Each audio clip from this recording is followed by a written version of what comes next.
Welcome to Team Futurism. Today I'm interviewing Alan Rhode. Alan is a former journalist and lawyer who founded a successful tax and legal consultancy. Previously based in Milan, he has lived in London since 2015. Alan is the author of the new political novel, The Eagle and the Cockerel, which we'll be discussing today. Alan, thanks for coming on the show. Thank you for having me here today. So tell me about your backstory. It's very fascinating from an American perspective. You're from Italy and now you live in the UK. Tell me about what brought you from Italy to the UK. Tell me how you got into being a journalist and a lawyer and what led you to writing fiction. Oh, to cut it short, if it's possible, I grew up in Italy. My father is English, so I'm also a UK citizen by birth. And while I was graduating, I began contributing with a major newspaper, and I became a qualified journalist in Italy. I was studying law. So when I graduated, I began my traineeship as a lawyer, and I eventually became a tax lawyer. I wasn't entirely happy. I lived in Milan, which is nicknamed the Italian Big Apple. So it's a city with social life, businesses, and so on. But I wasn't very happy because it was a kind of vertical environment. I used to work for American law firms too.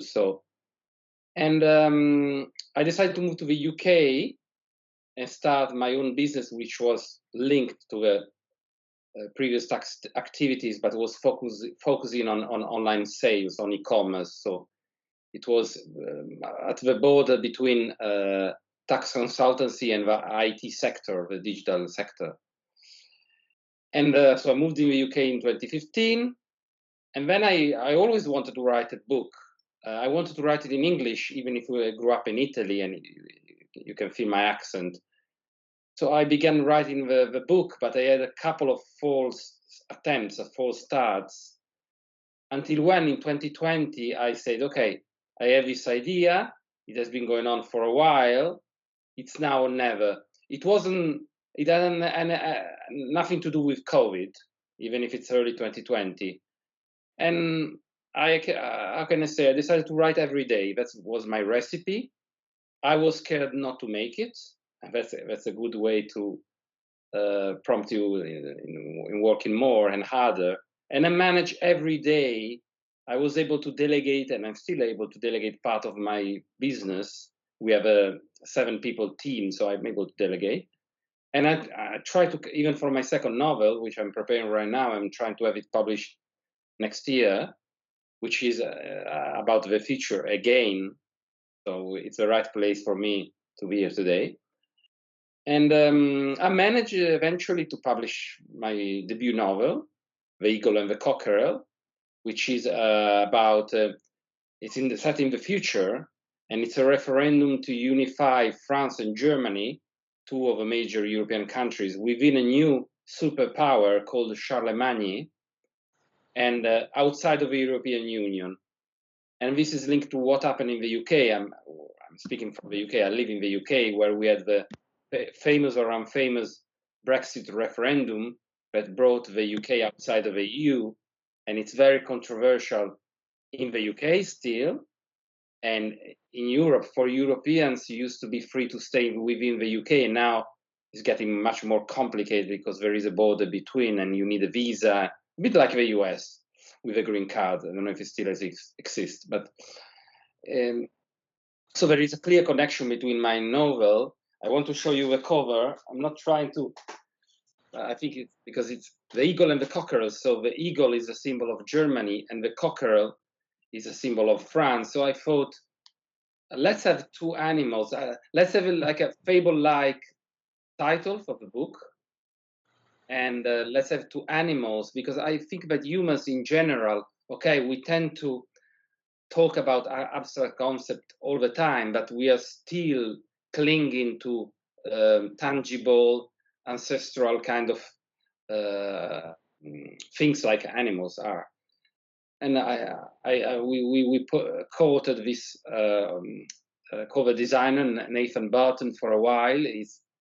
He's been the author of covers for major bestsellers in the UK. He's based in London, and eventually he agreed to be on board for the project.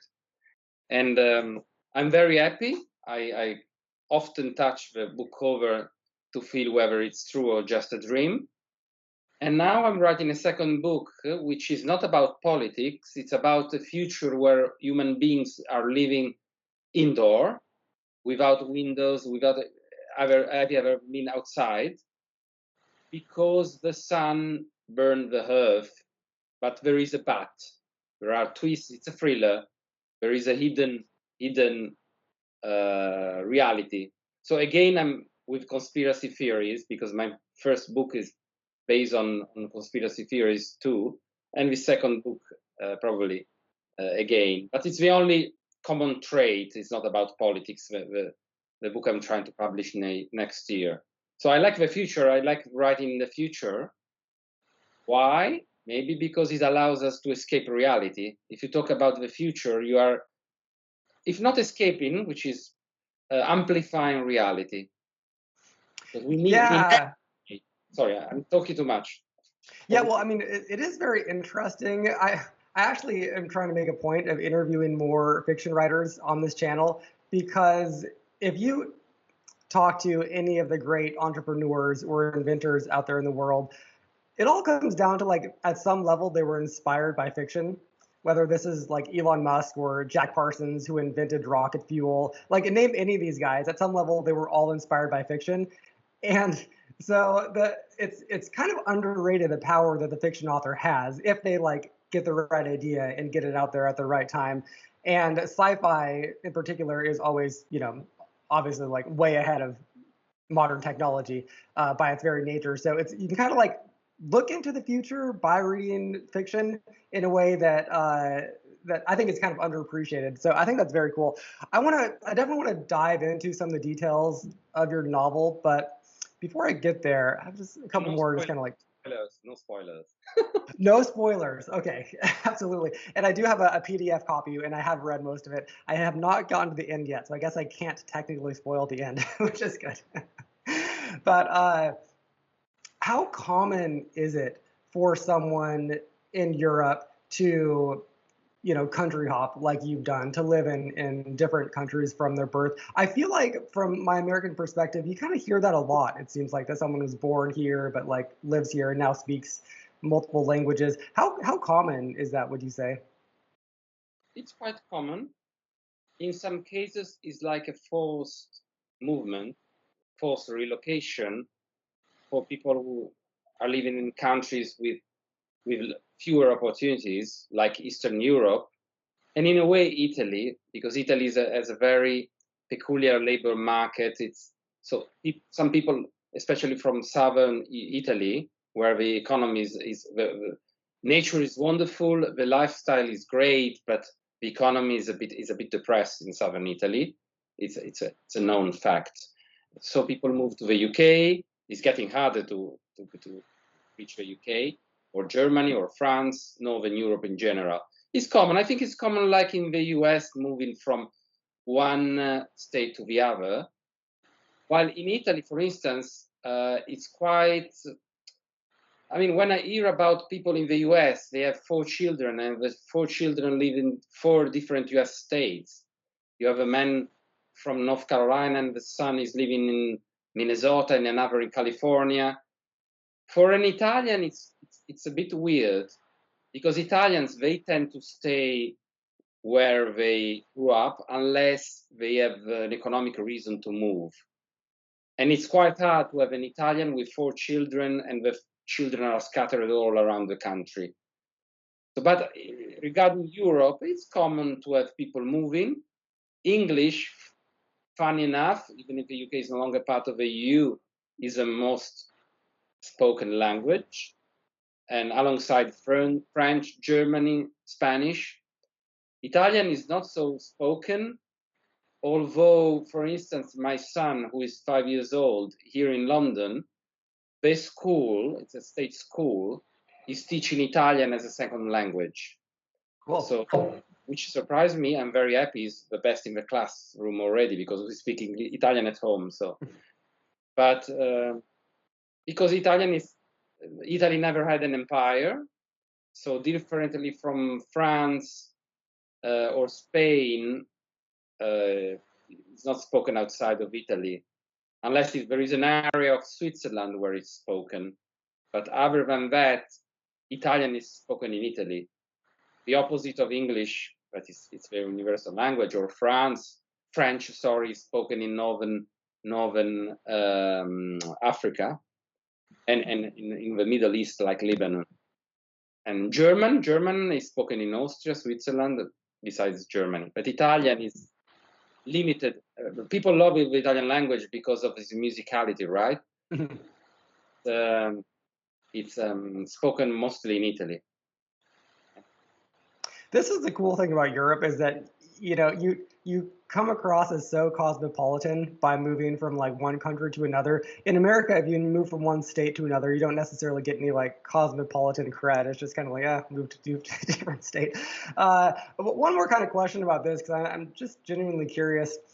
In America, this is going to come up, I'm sure, in this conversation, but the political divide that you hear about all the time, the underlying political divide is between people who live in cities and people who live in rural communities. It just maps on perfectly. Like the closer you get to the city center, the more Democrat blue it gets in America, whereas like the further out into the country, the more Republican red it gets. And this divide is in every single state. This is the most consistent, divide that exists.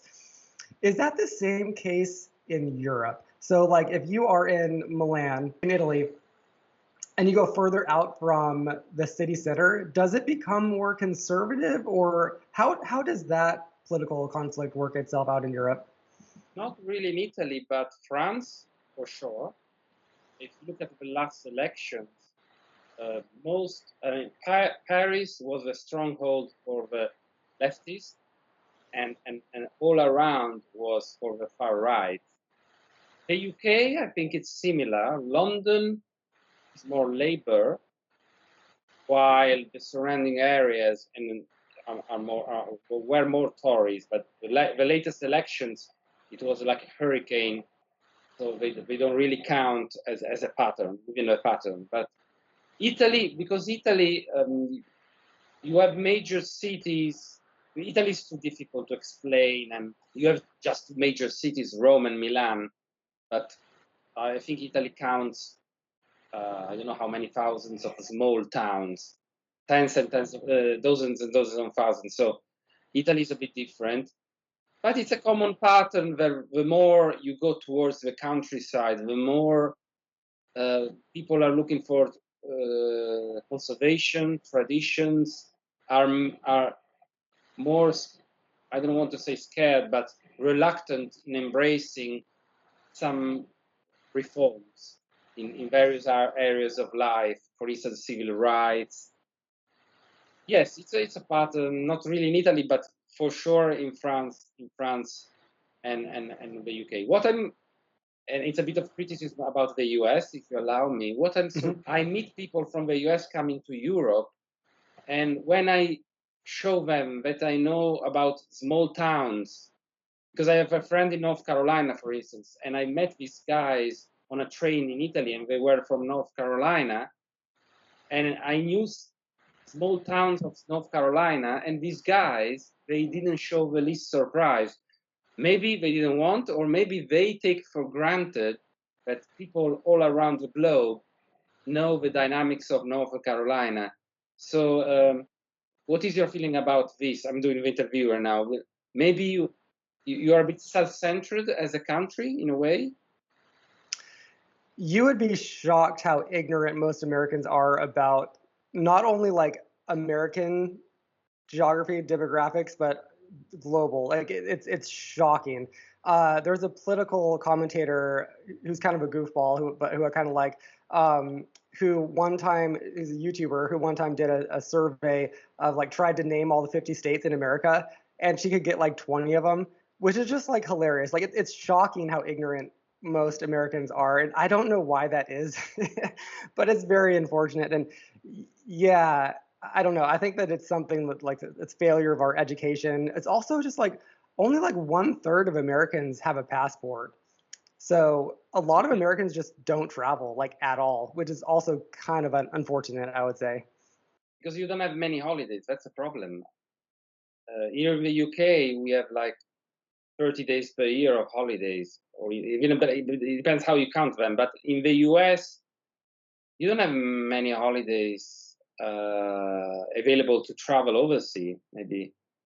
Yeah, I think that's a lot of it. And oh man, yeah, boy, there's a lot of weird cultural influences in America, I think that play into that. There's also just like the idea of dream a vacation for an American is like Disneyland. And Disneyland is like crazy. It's like going to Europe. It's that expensive to go to Disneyland. So yeah, I don't know. I'm like down on American culture because of some of these things. I think that it's kind of unfortunate.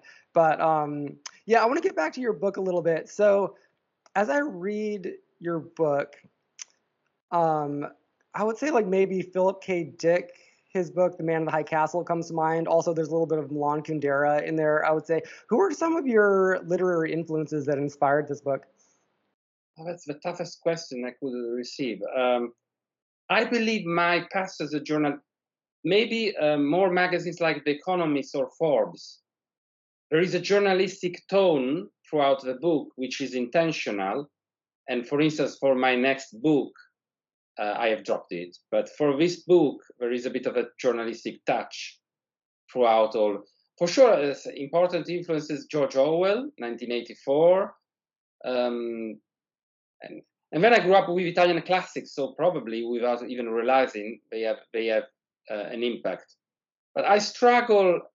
I don't have a, gonna say, I don't think that my book is unique, but I struggle to classify it. I think it sits between genres, and I don't belong to the publishing industry. I mean, now yes, but I never wrote fiction. I used to write nonfiction. I never attended book clubs or how can I say, enjoyed all this industry about how to learn how to write.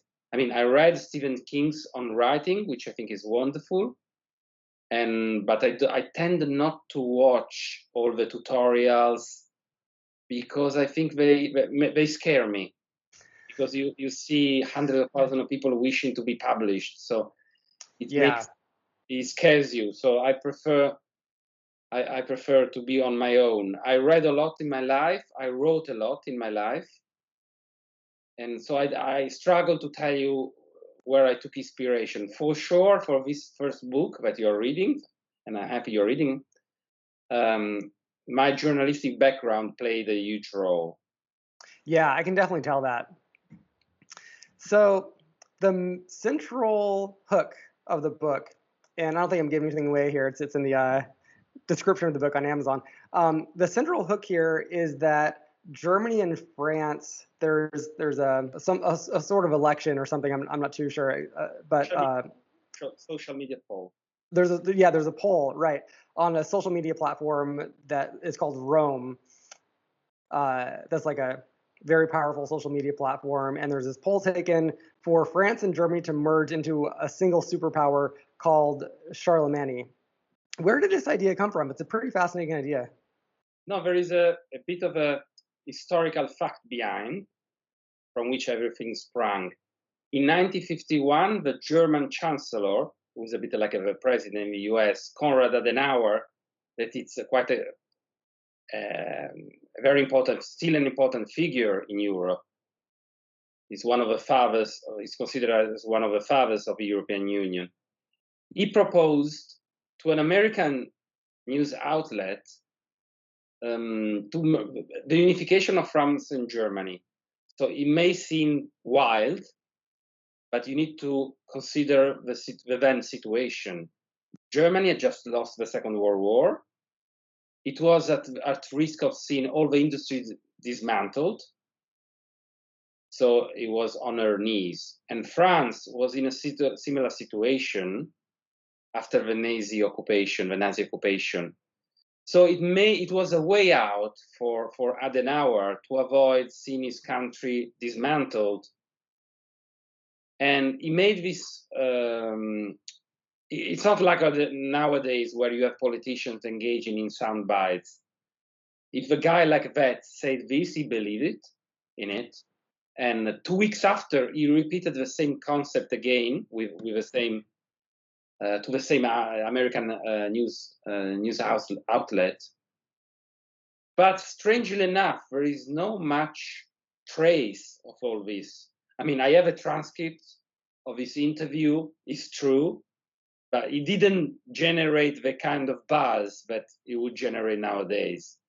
For obvious, there were no social media, no television was at its infancy. So, and I said, oh, guess what? The Brexit referendum was approaching. Oh, let's imagine a referendum 10 years, 15 years from now, and let's imagine not a traditional referendum with a ballot, your card, but a social media poll on a dominating platform from Germany, a platform that has managed to kick American social media platform out of Europe, Facebook, Amazon, Google, the big ones. And when the story develops from there, my main goal was to have two opposing views spelled out throughout the book. So you have Vincent Damon, he's a flamboyant, Trump-like right-wing politician. He's a former mayor of Paris. He has fell in disgrace, and he comes out with his Charlemagny project to rekindle his career. And then you have this Italian news logger who lives in Birmingham, UK, who is in deep love with the European Union. She understands the values, the achievements. So you have this contrast between the main characters, and they are very different. Their private life is completely different. Their personal history is completely different. Their relationship with their families, and so on. So you see, all the book is, you can see the two parallel stories until they obviously clash, and it's not a spoiler. This. So I think I like when they say it's a meaty book. Yeah, For thought, I believe. Hopefully, it's a great combo of kind of like political or historical facts and fictitious characters, and then like also like looking into the future about how something like might happen or something like this. And it just like the thought experiments that come to my mind are like, I don't know, I don't know how like outlandish they are, but it does make you kind of like look at Europe in a different light to even consider the possibility that two super powerful countries might merge. Because I mean, that would completely upend the dynamics of Europe, I'm sure, if that were to happen. But I mean, like, if you pull back in history just like a little bit and look at Europe, it kind of seems like every 100 years or so, some country in Europe tries to like take over the whole place. And I mean, right now, Putin's kind of doing that with Ukraine and trying to get the USSR back at some level. So, like, that is a thing. Like, Europe is never static. It seems like there always is this like movement of someone's just trying to like be the big dog on the continent, right?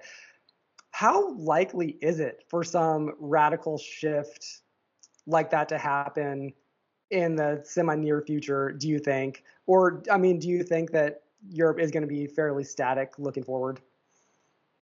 so you need to consider that I believe for 1,000 years there was continuous war in Europe between France, Germany, the UK, Spain. The last 70 or 80 years, they were an exception. Mhm. I mean, we had peace. If you don't count for the problems in Yugoslavia, but in general, the major powers of Europe were at peace. Now, clearly, because many European countries have right-wing cabinets in place, Italy, for instance, you see that especially we had the election of European Parliament lately, and it didn't change much. The outcome was consistent with the previous election, but you see that there are European members of the parliament that are not definitely in favor of European stability. So you have some disrupting forces all around Europe. You have countries like Hungary that is friendly towards Russia, for instance. You have situations, various situations. It's very heterogeneous. It's very different. But I would never took Europe for granted, and that's one of the reasons why I wrote the novel, to convey a message. Initially, the novel was much more political, but my editor, she's very good, she told me, Alan, you're in love with your idea, and I like that, but don't be too biased in favor of your ideas. So I changed a bit the angle. I made it more introspective. I added some humor. So the book really goes from humorous moments, yes, to some moments where the future looks scary, and then you have introspection. There is a bit of love, unavoidable. But I try to keep everything revolving around this political idea of Charlemagny. And Charlemagne was a king, an emperor, and it's quite funny because both France and Germany have always tried to challenge each other regarding the legacy of Charlemagne. So, and remember, the word France derives from the Franks, and they were a German tribe. So the borders between France and Germany were much more liquid, if 500 years ago, 600 years ago. So it wasn't definitely as stable as it is right now. Yeah, that makes sense. Right now, it seems like both in America and also in Europe, there's a big, growing nationalism movement that you see. How big of a factor is nationalism in current and future European politics, would you say? Maybe, I know that you see it in the UK with Brexit. It seemed like there was a big nationalist thing, like an anti-European, pro, just UK movement that sparked Brexit. But how central is that nationalism to modern European politics, would you say? There is, but I think it has reached. That's a very subjective idea. I think it has reached its peak. So we had 2 elections in France and the UK where the left won, and won. It was a landslide kind of victory. Italy, yes, we have a right-leaning cabinet. I don't see. It doesn't necessarily mean that it will be the same in 10 years' time. Poland, I think it changed. The tide is changing. In general, I think because how it works, politics nowadays, not only in Europe, even in the US, in all democratic countries, I think the power can shift very, very fastly. So you can have cabinets alternating one from the other, very different political orientations. So right now, yes, there is a bit of a rightish kind of tide in Europe, but it's changing probably already. And in the US, it's going to be very interesting to see what happens in 90 days or 100 days. I don't know the context, but because I'm curious to see this change of presidential candidate for the Democrats, what it's going to bring. From Europe, it seems that Trump is well ahead right now, but you never know because Hillary Clinton seemed very well ahead in 2016, and then we know what happens. So the polls are not necessarily accurate in predicting the outcome. This is maybe a sidetrack, but I got to ask. I'm just curious. In America, there's an ongoing debate about whether or not the global community likes Trump or not. And when you see like articles in the New York Times, they always talk about how like global leaders, like the heads of state, do not like Trump. He's a chaotic figure and he's hard to work with, and he doesn't like, talk like they do, etc. But then like you hear other conflicting stories about how like he's such a goofball and he's so entertaining and he seems kind of harmless that maybe a lot of people in the international community actually kind of like him. What is your read on whether or not, or what do people actually in Europe, do you think about Trump? Are they scared of him? Do they like him? I don't think he's very popular because, of course, those who vote towards the left, they don't like him because he's too much on towards the right. And I mean, he's very pro-US. He says America first, right? And of course, at least for an European, you don't feel a particular sympathy towards someone who says America first. Maybe you don't dislike him, but he's not war. I mean, he's not kind of saying make you feel you don't fall in love from Europe with someone who says American first.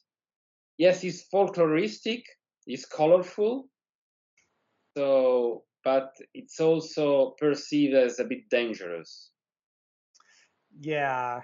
Okay. That's about how I interpreted it too. In America, it's that, but kind of like ramped up towards 1,000 because people feel so strongly about him. You either love him or you hate him, and there's not much in between. You never see anybody who's kind of like, it's Trump. There's people like, I hate that guy, or like, oh yeah, that's the man.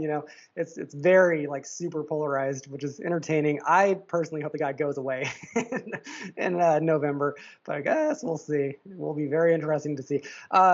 I mean, one thing, just to linger on U.S. politics for a minute, it was kind of interesting that like Biden and the Democrats never say things like America first, but they actually do carry out basically the same policies as Trump at some level, aside from like wanting to leave the UN and things like that, or NATO. I mean, Biden doesn't want to leave NATO, obviously, and Trump does. But like a lot of like their trade policies are actually quite similar, which is kind of interesting. But yeah, we'll see. So I follow this guy named Peter Zion. I'm curious, do you know Peter Zion? He's like a geopolitical strategist. Yes, by name. Yes. Okay. He has a couple of predictions that I want to run by you and get your read on. In particular, with regard to Germany, let's say, he has a video essay that was posted to YouTube a couple of months ago about how like Germany's going to fall as both a culture and as a nation within the next like 50 years. And he spells out like the weaknesses there. One is that it has this toxic relationship with Russia and China that's not going to bode well. Two, demographics, just like demographically, they're not having enough children to reproduce into the next like century. And then three, just like energy. Like Germany's been so weird and kind of like low-key dumb about energy, getting rid of nuclear and like leaning into green energy when like the sun doesn't shine and the wind doesn't blow there. And so like they have like more coal use than like ever before, and they've tried to hide it. And so they need energy like in abundance for their industries to thrive. And right now, like already a lot of their big manufacturing companies are leaving the country because energy's just too expensive, and that problem is just going to keep getting worse. That's his argument about like he's very down on Germany. He's like he's not thinking Germany's looking too good in the next 50 years. What is your read on that, and how, like if you were to say that to a German or something, like I don't know, like what's their read on that? Yeah, I wouldn't underestimate the German strength.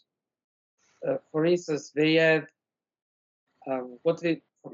I will make a couple of examples. They are very brave in the sense that they made a bit of a bet 30 years ago when the Eastern Germany reunited with Western Germany. The wealthiest part, where the West made the sacrifice to help the weaker Eastern part, and they succeeded. And it was a bit of a gamble at the time, but it paid off. And then the Chancellor Angela Merkel, she welcomed like 1 million Syrian refugees when everybody in Europe was doing the opposite. So I think they can think outside of the box. What is happening right now that after long periods of growth where Germany seemed invincible, especially to southern European countries such as Italy, now it seems they have reached a bit of a plateau and the growth has slowed, and the,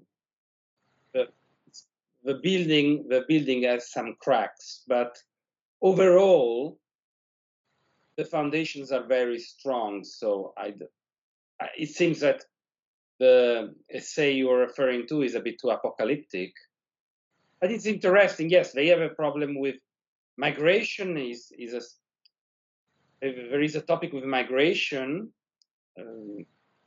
Some of the countries, especially the eastern part, that is still a bit weaker, they don't like all this migration. They have their own issues, but I wouldn't be that pessimistic regarding where Germany will be in 15 years. We should ask ourselves where Europe and the US, so the so-called Anglo-European or Western hemisphere, will be in 50 years, because you have so many growing countries, China, India, all Africa, I mean, Pakistan, Nigeria. The numbers are with them in terms of growth, in terms of population and influence. So the role of Europe, we don't know which kind of role the continent will have and the European Union will have in 20, 30, 40 years. That's why I like to repeat when sometimes European politicians, they say, our country, I don't know, Germany, France, Italy, whatever, should leave the EU. It happens. And they always motivate their ambition or their idea based on some sort of trade-off between the single country and the European Union, which, in my humble opinion, is wrong, because you should ask yourself, what can we do all together that by ourselves we wouldn't be able to do alone in the future? How can you work on the environment, on regulate the IT world, or on worldwide finance at the national level? You can do anything. So you need a bit of economies of scale. You need a bit of collaboration between countries. And the European Union is a quite unique experiment with 27 countries all together, sharing decisions in many areas of our lives. So besides the fact that you can move and live in another European country quite freely, and we have the same currency, not all the EU, but many countries. But it's a bit of a masterpiece. I like to call it a masterpiece. People will probably boo at me, but it's a bit of a masterpiece in legal, diplomatic terms, the EU.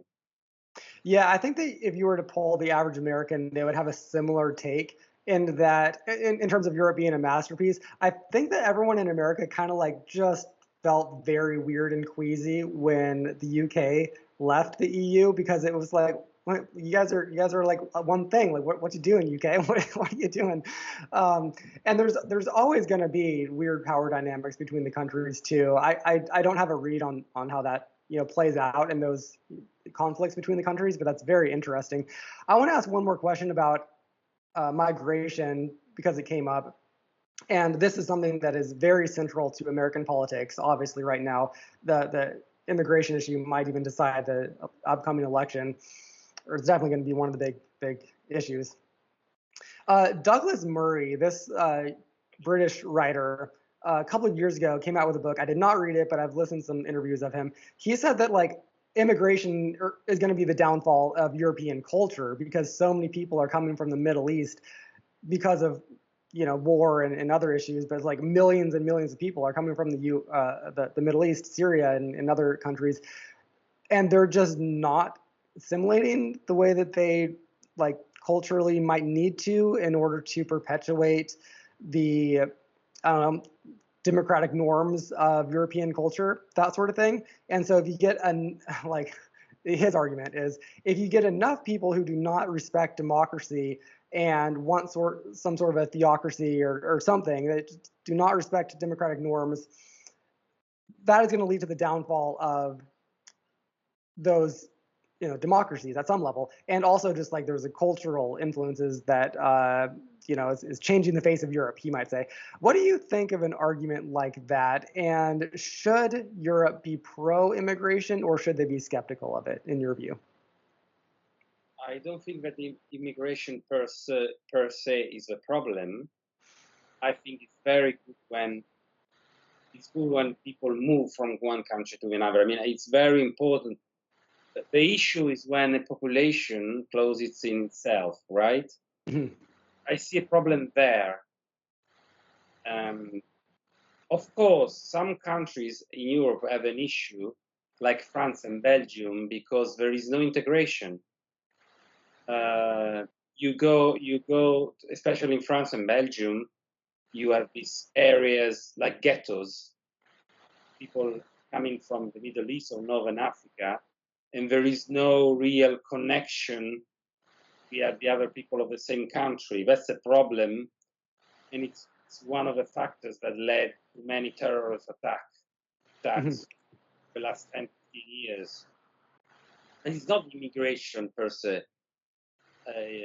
You need flows.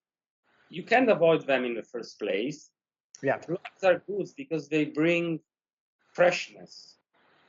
If you look at the most brilliant intellectuals or artists, they usually have quite a multicultural background.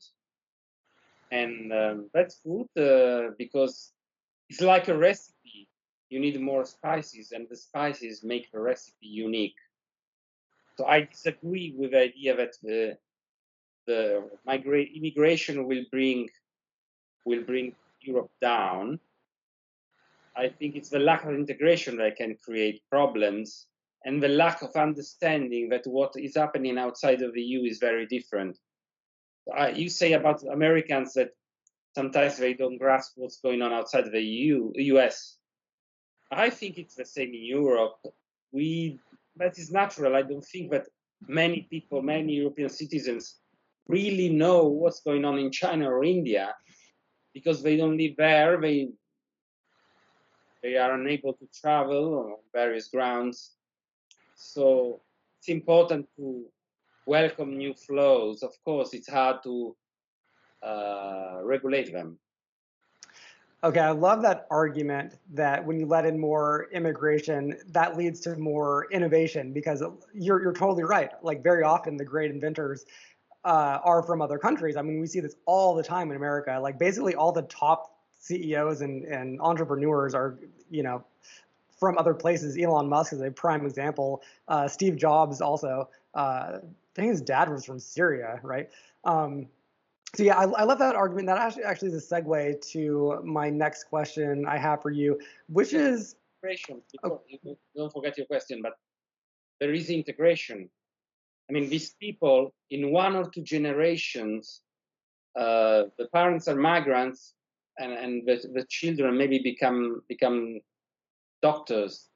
You allow, I must say, the US allow whoever wants to roll up their sleeves to succeed. I think for our European standards, the US is a bit too much swim or sink. The welfare state, I suspect, is not so embracing as in old Europe, but it's the land of opportunities. I don't think it's just a cliche. It's important that if you have immigration, you need to have integration. Otherwise, the newcomers, let's call them this way, they will grow resentment. Right. Yeah, totally. No, I think that's an excellent point. So my question was about innovation, just broadly and in general.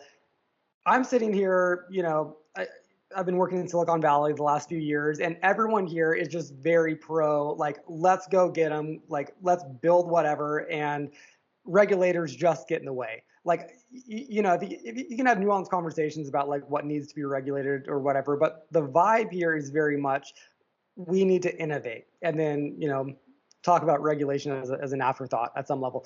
In Europe, it seems like it's more let's regulate first and take baby steps, and we're scared of innovation, and we're scared of technology and the harms that it could cause rather than the benefits it could cause. What are your thoughts on that? And I'm not even saying who's right or wrong in this. Probably very much depends on the technology we're talking about, right? But is that a correct view of Europe, that the average European, are they more scared of technology, or what is the read there? Yes, they are more concerned, more cautious. In business, failing is a stigma, while in the US it's considered as some sort of unavoidable step, right? An avoidable stage of your career. I think it's tougher to get funding for businesses. The US is quicker, and sometimes this leads to unfortunate situations, some like the subprime crisis. So I think in that case, the will, I don't know if it's calling the greed, but for sure, the will to do has backfired. Yes, Europe is more conservative, more cautious. The UK is a bit leaning towards the American system. It's easier to get funding to establish new ventures. The more you go towards the south, so France, Spain, and Italy, for instance, setting up a new business is it's more difficult, and taxation is very high, bureaucracy. Yeah, in general, Europe is not as fast in embracing new ideas and technology as the US are. Is there a movement away from that? So I actually don't know this, but like Maloney in Italy, is she like trying to fight against the bureaucracy at some level, or is it just so baked in that she doesn't even like talk about it? No, I don't think she's the right person for her background and for the coalition she has. It's clear we had some cabinets, we had some prime ministers who did something against bureaucracy. I think the problem is not just bureaucracy, it's taxation, and it's very hard to get paid. You will laugh, but Italian companies struggle to get their credit enforced. So because you need to escalate the judicial proceedings, and it's very slow. Okay. So that's one of the main reasons why foreign investors are sometimes balking at investing in Italy, because of the lack of certainty. Also, rules change a bit too often in Italy, so it's not the ideal scenario to invest. Yeah, that makes sense. Okay, well, this kind of leads me to my last question for you, and this has been touched on a couple of times in this conversation.